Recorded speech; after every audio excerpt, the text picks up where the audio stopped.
présentation du débat sur les orientations budgétaires 2016. Alors, comme je viens de le repréciser tout à l'heure pour la salle, il ne s'agit pas du débat sur le budget. C'est un débat qui nous est imposé par la loi, qui précise que dans un laps de temps raisonnable avant le vote du budget proprement dit, la commune doit présenter officiellement ses orientations budgétaires. C'est un document qui est plus littéraire que mathématique. C'est un document qui a même pu, ici même à Saint-Dié-des-Vosges, dans le passé, donner lieu à des présentations extraordinairement elliptiques et pour lequel nous définissons, je dirais, les grands agrégats, les grandes tendances du budget de l'année prochaine, le débat budgétaire dur venant proprement dit en son temps, et donc le 18 décembre prochain.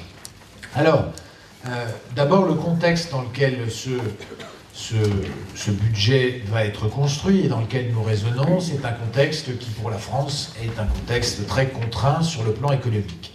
Je vous rappelle en effet, mesdames et messieurs, que la croissance française est estimée pour l'année 2015, de façon relativement convergente, quels que soient les économistes, à 1% en moyenne, avec une croissance qui a notamment été nulle au deuxième trimestre de l'année 2015, et une croissance qui est estimée au mieux à plus 1,5% l'an prochain, ce qui représente un accroissement du produit intérieur brut de 21 milliards et 100 millions cette année en estimé, et pour l'année prochaine de 32 milliards estimés, soit 53 milliards cette année et l'année prochaine quand on les additionne.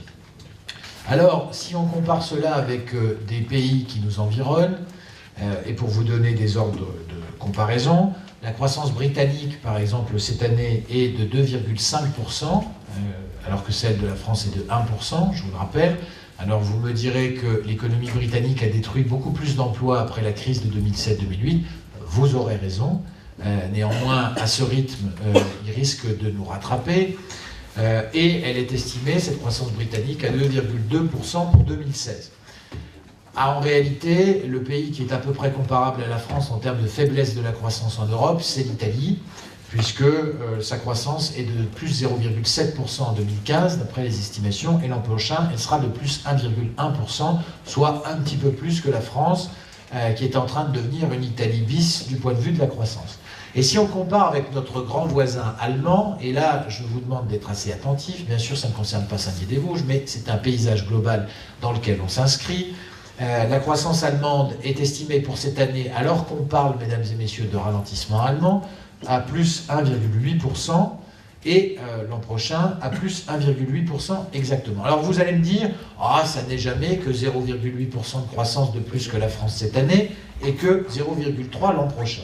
Il faut savoir que ce surplus de croissance, pour l'Allemagne, ça va représenter 64,8 milliards de plus cette année en création de richesse que l'année précédente, et encore 66 milliards de création de richesse de plus l'an prochain par rapport à l'année que nous vivons. Ça fait donc 130,8 milliards de plus. La différence entre ce que l'économie française va générer en plus grâce à sa croissance, c'est-à-dire 53 milliards probablement cette année et l'année prochaine, et ce que l'Allemagne va dégager en plus cette année et l'année prochaine, c'est la différence entre 130,8 milliards et 53 milliards. Vous ferez le calcul vous-même. C'est 77 milliards d'euros, 77,8, c'est-à-dire 5,3 fois l'économie du Sénégal. C'est comme si, donc, mesdames et messieurs, cette année et l'année prochaine, l'Allemagne allait prendre une avance sur nous qui est équivalente à 5,3 fois l'économie d'un pays comme le Sénégal. Et qui est équivalente à peu près l'économie de la Tunisie. Voilà ce qui est en train de se mettre en 2 années d'exercice économique, de différence, d'avance prise par l'Allemagne par rapport à nous. C'est vous dire à quel point la France décroche sur le plan économique et à quel point ce qui peut vous paraître comme des petites différences représente en fait des dizaines de milliards d'euros de croissance en plus du côté des Allemands, et donc une avance qui ne pourra pas être rattrapée dans les 10 ou 20 années qui viennent. On en est désormais absolument certain.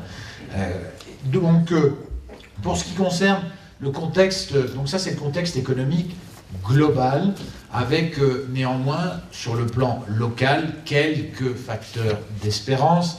Alors, vous me connaissez les uns et les autres, chers collègues, un petit peu maintenant, et je pense que le public aussi. Je ne suis pas du genre à m'attribuer des mérites que je n'ai pas et à me féliciter de chiffres qui restent mauvais, même si le chômage a un tout petit peu baissé en Déodacie depuis un an par rapport à ce qu'il était l'an dernier, et que ça n'est pas le cas des Vosges globalement, c'est même, me dit-on, la zone du département où il a baissé de la façon la plus nette, mais enfin, on reste à un niveau très élevé, qui est le plus élevé de Lorraine, avec le bassin d'emploi de Forbach. Il n'y a donc pas de quoi faire des proclamations triomphalistes.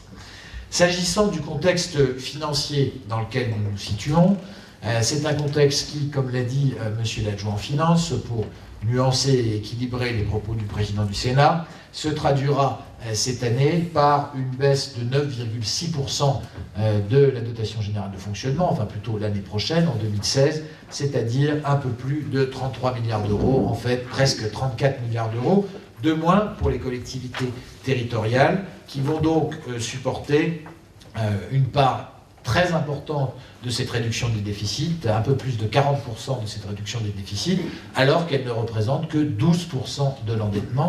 Je vous le rappelle, c'est important à dire.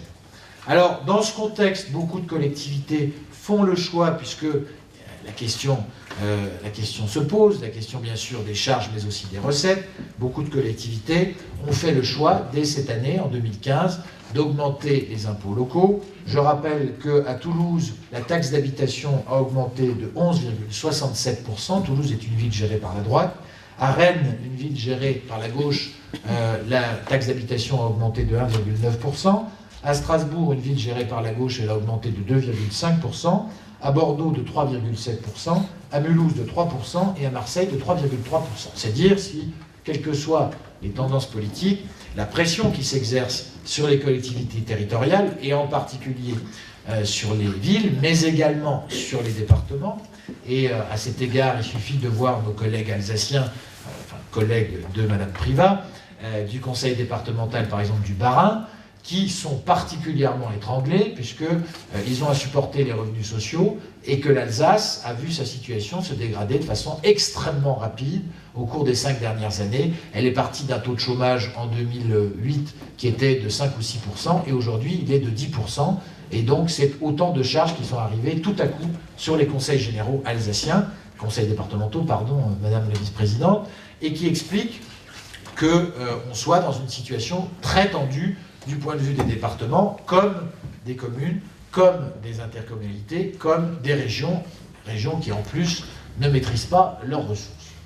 Alors voilà le contexte dans lequel nous allons être amenés à intervenir, un contexte dans lequel, comme vous le savez, nous sommes amenés à supporter la charge d'un certain nombre de réformes qui nous ont été imposées, comme la réforme des rythmes scolaires, qui pèsera un peu plus, d'après nos prévisions, dans notre budget l'année prochaine que ce qu'elle pèse aujourd'hui, et un contexte donc qui n'est pas très réjouissant, quoi qu'il arrive, du point de vue des dotations générales de fonctionnement ou des évolutions économiques prévisibles à court terme, puisque bien sûr nos recettes dépendent également du nombre de ménages installés sur notre territoire et de leur niveau de revenus.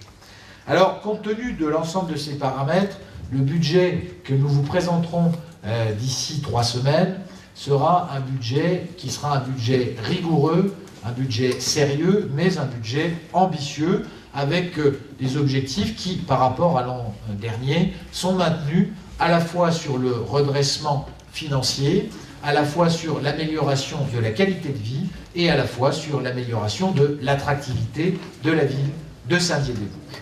Globalement, aujourd'hui, du point de vue de l'exécution de ce budget, nous sommes un peu moins bien en exécution, vous l'avez compris, que ce que nous avions voulu en matière de charges à caractère général, puisque nous sommes à moins 6%. Nous étions donnés ensemble comme objectif un moins 8%.